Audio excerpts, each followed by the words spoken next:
એ સુરતમાં શૈલેષ કુંભાર બેઠો બેઠો માટલા ઘડે છે. સુરતમાં શૈલેષ કુંભાર બેઠો બેઠો માટલા ઘડે એ છે. રમાબેનની સોડી ભાગી ગઈ કે નહીં? મમતી મને કહેતી હતી એવી જ હતી. માટલા ઘડે એ છે. માટલામાં ભરી છે રાખ બેઠો બેઠો ફાકડા ભરે છે.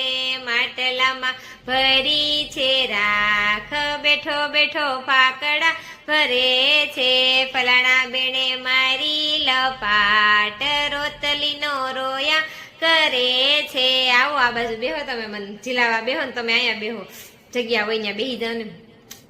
મારી લપાટ રોતલીનો રોયા કરે છે. છાનો રહી જા ફલાણી ના બાપ લોક તારી ઠેકડી કરે છે. છાનો રહી જા ફલાણા